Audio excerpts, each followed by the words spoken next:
Assalamualaikum warahmatullahi wabarakatuh.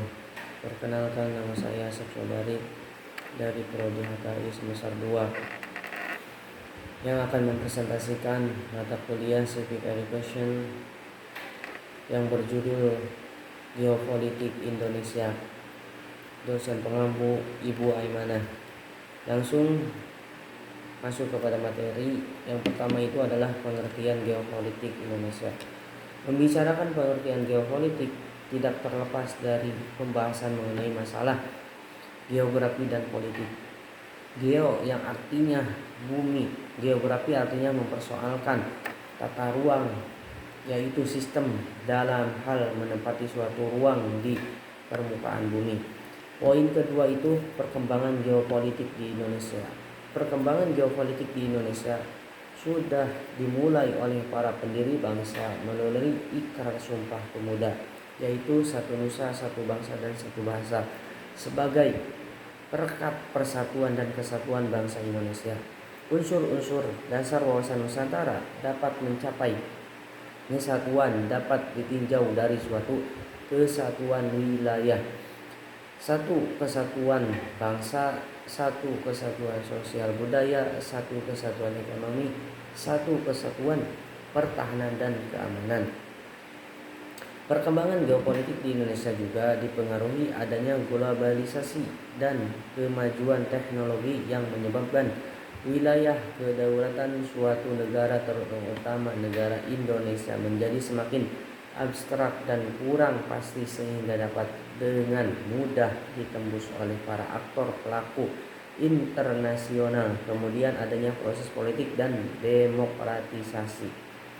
Dalam isu keamanan perbatasan, baik perbatasan darat maupun laut, terdapat sejumlah permasalahan tapal batas wilayah yang harus segera diatasi. Isu keamanan perbatasan tersebut juga meliputi adanya kondisi pulau-pulau terluar yang berada dan perbatasan langsung dengan beberapa negara tetangga yang sesungguhnya berpotensi dapat lepas dari NKRI bila tidak dapat dipelihara dan dijaga dengan baik.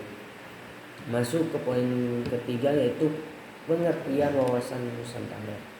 Wawasan Nusantara adalah cara pandang dan sikap bangsa Indonesia tentang jati diri dan bentuk geografisnya berdasarkan Pancasila dan Undang-Undang Dasar 1945 dengan ketentuan dasar yang harus diikuti, ditaati, dikelola oleh masing-masing komponen pembentukan bangsa atau kelompok. Latar belakang wawasan Nusantara itu meliputi yang pertama itu aspek teritorial Nusantara, yang kedua itu aspek sosial budaya, yang ketiga itu aspek sejarah. Aspek teritorial Nusantara yakni geografis di Indonesia dipengaruhi oleh sumber daya alam.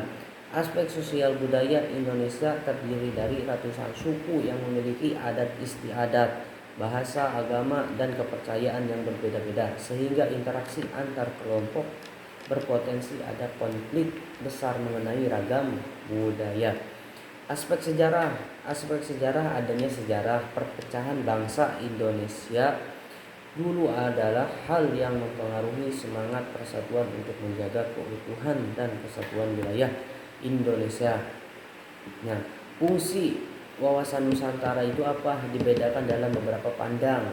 Yang pertama itu dibedakan sebagai konsep dalam pembangunan, pertahanan, keamanan, dan kewilayahan. Yang kedua itu sebagai kesatuan politik, sosial, dan ekonomi, sosial dan politik, dan kesatuan pertahanan dan keamanan. Yang ketiga itu sebagai satu kesatuan pada seluruh wilayah dan segenap kekuatan negara. Yang terakhir itu pembatasan negara untuk menghindari adanya sengketa antara negara tetangga. Nah, masuk kepada tujuan wawasan Nusantara itu untuk apa? Tujuan wawasan Nusantara adalah mewujudkan nasionalisme yang tinggi dari segala aspek kehidupan rakyat Indonesia yang mengutamakan kepentingan nasional daripada kepentingan perorangan, kelompok, golongan, suku, suku bangsa atau daerah. Kepentingan tersebut tetap dihargai agar tidak bertentangan dari kepentingan nasionalis. Masuk kepada implementasi wawasan Nusantara itu terbagi menjadi 4. Implementasi wawasan Nusantara itu yang pertama itu dalam bidang politik, menciptakan iklim penyelenggaraan negara yang sehat dan dinamis. Contohnya, diselenggarakan pemilu yang harus menjalankan prinsip demokratis dan keadilan bagi bangsa Indonesia. Nah, dalam bidang sosial budaya, menciptakan rasa saling menghormati dan menghargai segala perbedaan dari segi budaya, ras, suku, agama maupun status sosial. Pengembangan budaya dan pariwisata untuk melestarikan kekayaan Indonesia. Dalam bidang ekonomi, menciptakan tatanan ekonomi yang menjamin pemerintahan dan peningkatan kesejahteraan dan kemakmuran rakyat secara adil dan merata. Berorientasi pada sektor pemerintah, perindustrian dan pertanian yang melibatkan partisipasi rakyat. Yang terakhir itu dalam bidang keamanan dan keutuhan nasional, menciptakan kesadaran cinta tanah air dan bangsa dengan membentuk sikap bela negara pada setiap warga Indonesia dan untuk membangun rasa solidaritas walaupun berbeda-beda seperti semboyan Indonesia Bhinneka Tunggal Ika. Sekian dari saya dalam menjelaskan materi yang berjudul Biografis Indonesia. Wassalamualaikum warahmatullahi wabarakatuh.